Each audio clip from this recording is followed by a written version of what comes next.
Thanks for joining us for a special edition of Northbeat. I'm Megan Roberts. Today is the National Day for Truth and Reconciliation. It's a day to remember the harms done by residential schools, and also a day to practice reconciliation. Today, we bring you stories of the land, from the land, starting with a question that's central to the relationship between Indigenous peoples and Canada.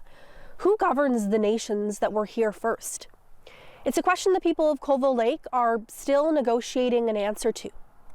The Bidsi-Ada First Nation has been working for years to establish a self-government agreement, and this year there was a landmark development. The government of the Northwest Territories agreed to a long-standing request from the First Nation to have negotiators meet them on the land to see firsthand what it means to the people. Luke Carroll takes us there.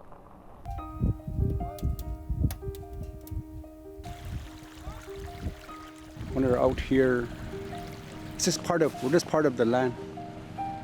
And getting wood, getting water, hunting, it's just daily routine, and that's how it should be. Not look at it as work, not look at it as out here we're the best hunters, no. We're just showing our young people how we lived and how our ancestors have lived. At Horton Lake, surrounded by the vast beauty of the land, the people of Colville Lake reconnect with their roots as the community follows in the footsteps of their ancestors. We're in Horton Lake, which is about maybe 120 kilometers to the northeast of Colville Lake. In our history, our people used to migrate, follow the wildlife from. As the migrations are happening, they used to come here and do their fall hunts and stuff like that from here, and walk back with all the caribou and those sort of things. There was corrals not too far from here that they herded all the caribou into to spear them.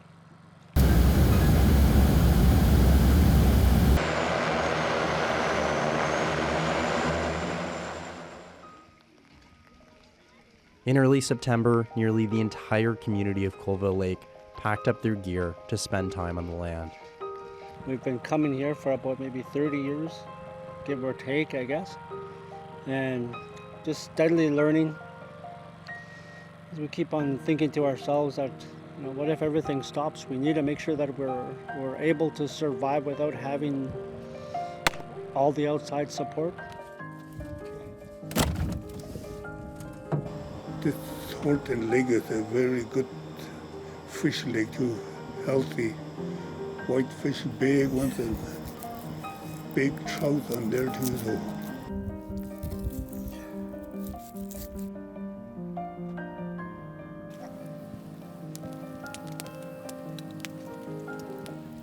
The trip is also a chance for knowledge to be passed on.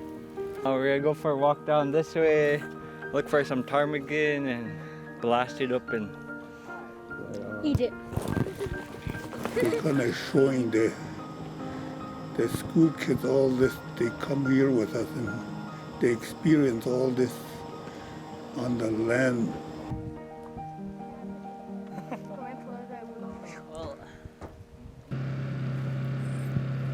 Everything has to do with the economy, food prices, the high cost of food, and the majority of our community members rely on traditional foods like fish and meat.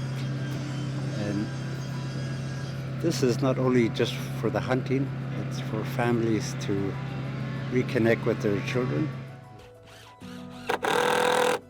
This year's trip was particularly significant.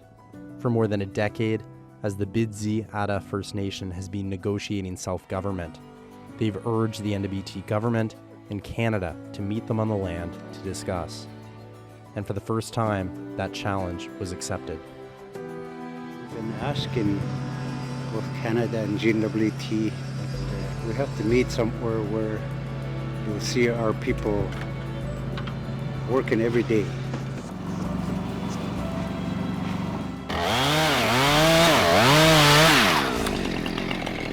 So far, just GNWT accepted coming out here, so they're really excited. But Canada it that they had cutbacks and they're limited on where they can travel. So but one of these days they'll manage to come with us. So we'll probably have up to about a year to two to complete our negotiations. It's good to see GNWT here, and it really means a lot to us. And they can tell a story. And they're here a couple of days, but then we need to stay longer. But it was really good of them to come out here. My father's the old elder here, and he's happy to see that. CBC News wasn't allowed to cover the details of the negotiation, but a spokesperson for the NWT government says it sees this as a positive step forward and would welcome the opportunity to meet on the land again in the future. Luke Carroll, CBC News, Horton Lake.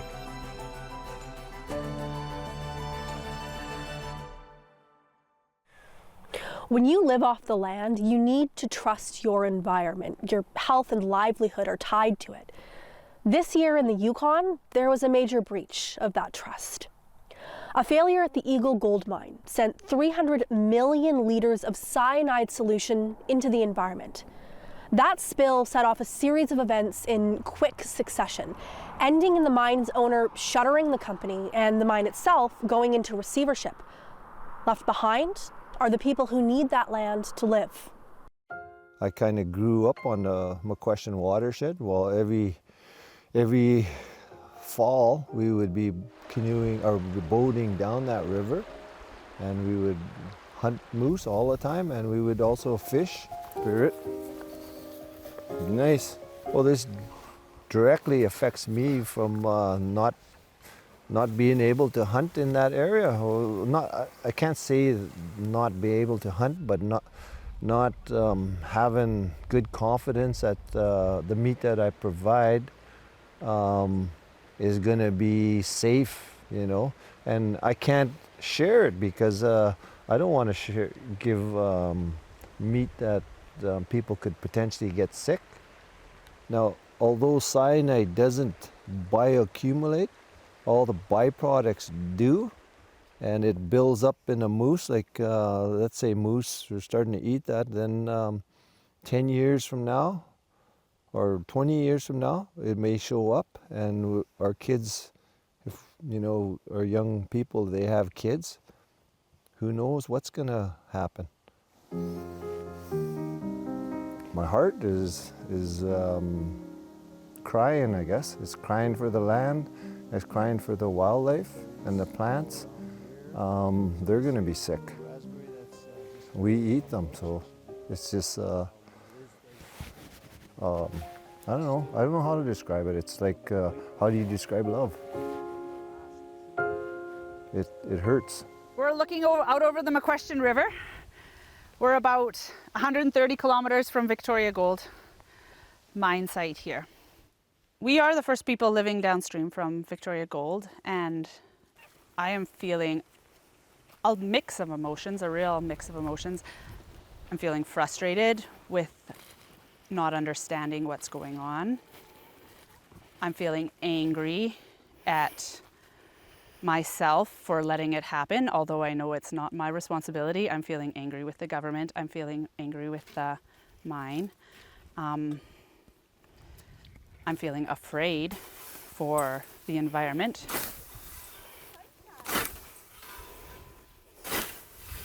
The river is like an artery in your body. It's like a blood vessel. It brings nutrients up and down.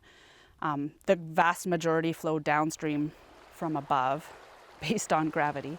So things like salmon are moving upstream and bringing nutrients from the ocean. But most of the nutrients are coming down from the headwaters, and the water's coming from the headwaters, and whatever's in there, we want to know that it's clean. I think my confidence in hard rock mining is over. If it ever really existed, it's over now. I don't think there's any need for it, to be honest. I think it's not necessary. Why? Because it seems like it's a great big influx of big dollars into the Yukon. It's like a hot burn. It's too much. And what I've experienced in my own time, and also other placer miners that I know that mine a little bit at a time, we're able to draw out the value over the long term. We don't just do it all at once. And that works. You don't have to do huge money all at once. Yeah, I'm a miner, but a very small miner. I live off the land, usually shoot a moose every year. They then paint you with the same brush. So where are you? You know, I'm a miner. I'm like Victoria Gold right now, and there's a big difference. You know, I basically have a gold pan and a shovel in my hand. I have no equipment, no water pump, no nothing. How many times can they have accidents and screw it up for everybody else? And the big investors, they just walk away. They have to do something to make it safer, because every time you get a leak, and especially when there's villages downriver, you're polluting their water. So what's more important, the people and their drinking water, or making money? So far, money. I was sad for the water and the fish and the animals and the plants and the people, and just knowing that they've been working so hard to say that this could have happened. This was a potential of a failure was a huge high risk potential, and then it actually happened. You know, we can't, as Northern Shoshone people, be this continuous sponge of contamination. We've got BYG, we've got Minto, we've got Eagle. You know, we're surrounded, Faro, we're surrounded by contamination. That can't be good for the future and for what we're absorbing here in the middle, in the heart of the Yukon. People love Canada because it's the true north, strong and free. They love canoeing, they love hiking, they love biking, they like sledding, they like skating and ice fishing. They love everything that Canada has to offer that's the wilderness, which, as we continue to let this happen, we're taking these things away from all Canadians. It's not just First Nation people and our livelihood. All of these things that Canadians love about Canada could quickly disappear.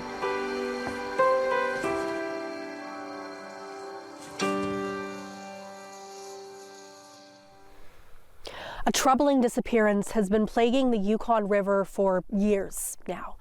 Chinook salmon represent food and culture for many Yukon First Nations, and their numbers have been dropping. In fact, many worry they could become extinct. The fish face a list of pressures, everything from warmer water temperatures to overfishing, even parasites. But for at least one First Nation and one watershed, there could be cause for hope. Julian Green explains.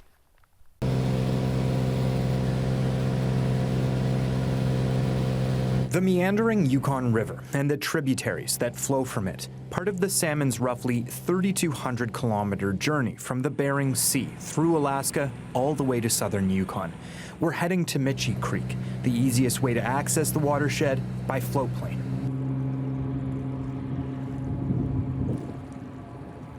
The waterway provides ideal spawning habitat for Chinook salmon, a place they return to year after year in one of the world's longest migrations. With their formidable tails, they dig nests called redds, where their eggs will incubate. With any luck, newly hatched salmon will emerge from sacks come springtime. But maybe our next generation or children's children will be able to, fish for Chinook again one day. That's our dream. Our dream to, even if we could just put in a net for cultural reasons, to keep that knowledge alive, and that would be what all this work is for, to also look after this ecosystem. Little Jack. Little Jack. The Kwamandun First Nation has long run a salmon monitoring program here. Mays plays a crucial role in that work. She's watched as the salmon population has plummeted. About 2 years ago, numbers reached an all-time low, with only 12,000 Chinook reaching the Canadian border. Against all odds, though, and with some surprise, Mays says they're seeing more salmon return here this year.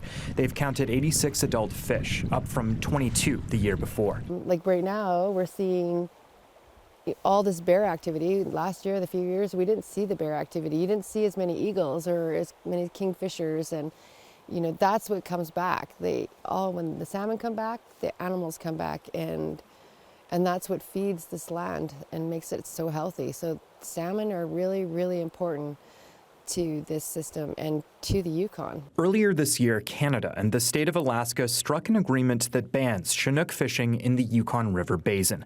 The 7-year moratorium covers the full life cycle of salmon. The deal sets a new conservation target of 71,000 Chinook at the international border. And looking what the other sonars are collecting throughout the Yukon is kind of giving us hope that, maybe this is what we needed to do a long time ago. There's no maybe about it, exactly what we should have done. But I think it has something to do with it. Mays says the salmon are entwined with the history of this place, continuously used and stewarded by the Tagish-Kwan. Crews visit throughout the year, checking water quality, temperature, and flows. In the fall, First Nation citizens and biologists assess spawning success.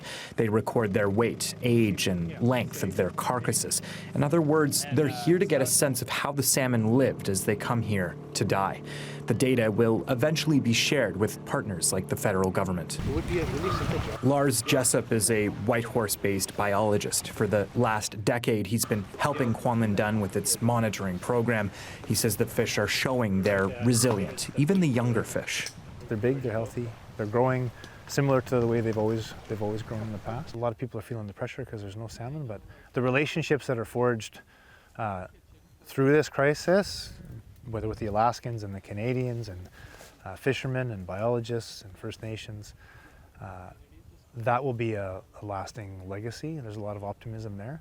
And I think the fish themselves, as we're seeing in Mitchie Creek today, if you give them the room to do what they do, they're going to be just fine. Jessup says the secret to their success likely lies in Mitchie Creek itself. Mitchie Creek is a little bit unique in the extreme upper Yukon drainage because it's lake-headed, so salmon like a lake at the top of the creek. It buffers temperatures, it limits sediment, it does a bunch of really good things for fish.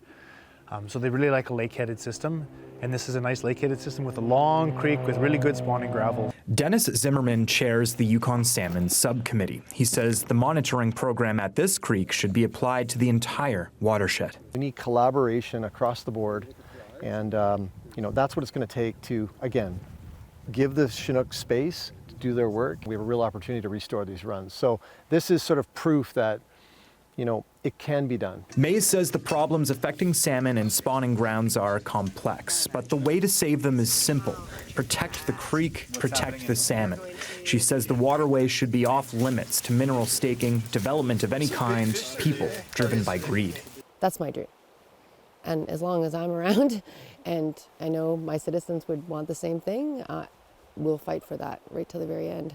The salmon bring everyone and everything together. Just take a look at all of the signs of wildlife around here, of bears, and marten, and kingfishers, all of which rely in large part on the Chinook salmon.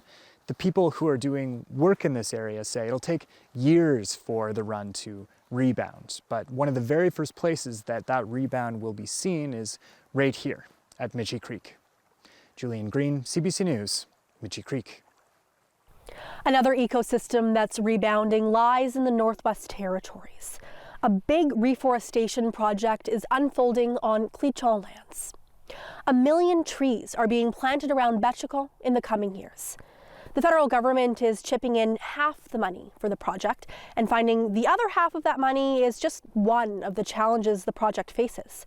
The other is harvesting just the right spruce cones at just the right time. The CBC's Leanie Lambrink shows us how it's done. This little guy is going to make a big difference. It's a gray day in late August, and Noel Football is helping pick cones, white spruce cones to be precise. The seeds inside of them are part of a big plan to reforest burn areas around Betchikal, his community. White spruce has a very small picking window, so you have to wait for them to be ripe and before they open. So these cones here, actually here's two good examples. So you won't necessarily see it on camera, but this yellower cone is starting to open and the seeds would fall out, and this greener cone, the seeds are still locked in there. So you kind of wanted to get them in that transition from green to yellow. The project involves harvesting seeds from a variety of tree species in the Clichan region, sending them to southern nurseries where they'll grow into saplings, and then bringing them back for planting.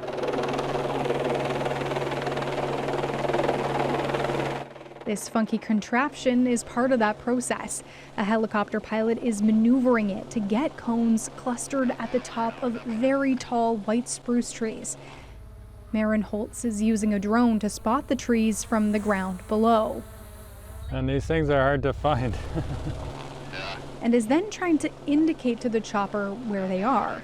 It's a tough operation.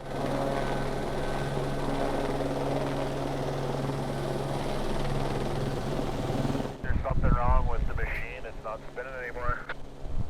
It has at the top of it some rubber fingers on a couple bars that are counter-rotating, so they're kind of pulling upwards, picking the cones off of the tree.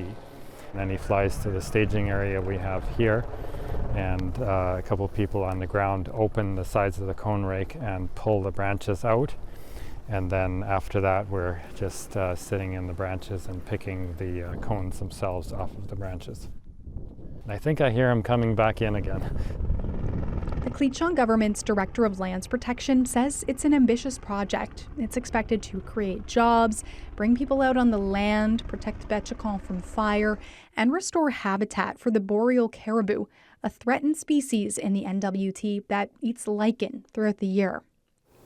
Our elders have shared that they believe that that's one of the reasons why there's not as many caribou in this area anymore. Because its food source is not as plentiful, or there's not much of it around here. The focus on the white spruce is because the lichens that grow on white spruce, I guess, are good for caribou. Like the caribou seek those out more than they do other types of forest.